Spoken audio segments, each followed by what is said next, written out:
આપણે સૌ જાણીએ છીએ એ રીતે જે રીતે ઇન્ફોર્મેશન એન્ડ કોમ્યુનિકેશન ટેકનોલોજીમાં મોબાઈલનો ઉપયોગ, કમ્પ્યુટરનો ઉપયોગ વધી રહ્યા છે, એની સાથે જ સાયબર ફ્રોડ અને સાયબર ક્રાઇમને લગતા પણ કેસીસની સંખ્યામાં ઉત્તરોત્તર વધારો થઈ રહ્યો છે.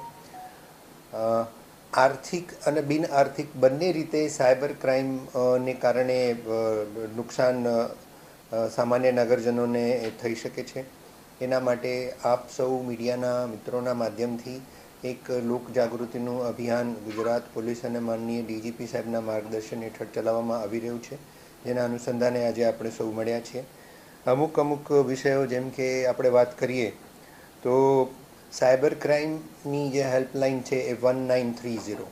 સાયબર ક્રાઇમના કોઈ પણ પ્રકારે કોઈ પણ વ્યક્તિ ભોગ બનતો હોય તો એને નિસંકોચ કોઈપણ જાતના ડર કે ભય વગર, શરમ સંકોચ વગર 1930 ઉપર પોતાની કમ્પ્લેન્ટ રજીસ્ટર્ડ કરી દેવી જોઈએ. અને આ જ કમ્પ્લેન્ટ તમારા નજીકના પોલીસ સ્ટેશન અને સાયબર સેલને મળશે અને ત્યાંથી કાર્યવાહી કરવામાં આવશે.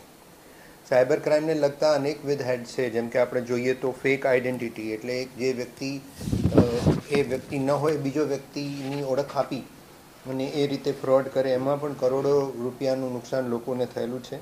સૌથી મોટું નુકસાન ઇન્વેસ્ટમેન્ટના જે શેર માર્કેટ અને ઇન્વેસ્ટમેન્ટને લગતા ફ્રોડ છે એમાં થાય છે. ત્યાર પછી કાર્ડ ફ્રોડ છે, ઓનલાઈન શોપિંગ ફ્રોડ, ઓટીપી વગરનો જે ફ્રોડ છે, લોન એપ્લિકેશન ફ્રોડ, કોઈ લિંક મોકલવામાં આવે અને એના ઉપર આપણે ક્લિક કરી ડેટા ચોરી થઈ જાય અને પછી આપણી પાસેથી પૈસા માંગવામાં આવે. જોબને લગતા ફ્રોડ છે, જેમાં માહિતી મોકલી દેવામાં આવે અને પછી એનો દુરુપયોગ ના થાય એના માટે પૈસાની માંગણી કરવામાં આવે. બુકિંગ ફ્રોડ, ઓનલાઈન બુકિંગમાં જે ફ્રોડ થતા હોય છે એ. સોશિયલ મીડિયામાં ફેક પ્રોફાઇલ બનાવી દેવી, સાયબર બુલિંગ કરવું, સાયબર સ્ટોકિંગ કરવું, મતલબ એક ઓનલાઈન પ્રકારનું એક ટ્રેક કરવું કોઈ પણ દીકરી કે કોઈ પણ સ્ત્રીને કે ઇવન કોઈ મેલને પણ આમાં થઈ શકે.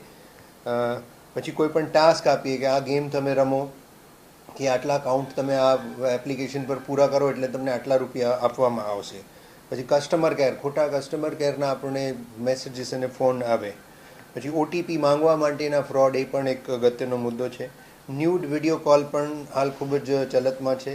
લોકો સામાજિક બદનામી ના થાય એના કારણે ભોગ બની જતા હોય છે, હજારો લાખો રૂપિયામાં છેતરાઈ જતા હોય છે અને પોલીસ સમક્ષ આવતા નથી.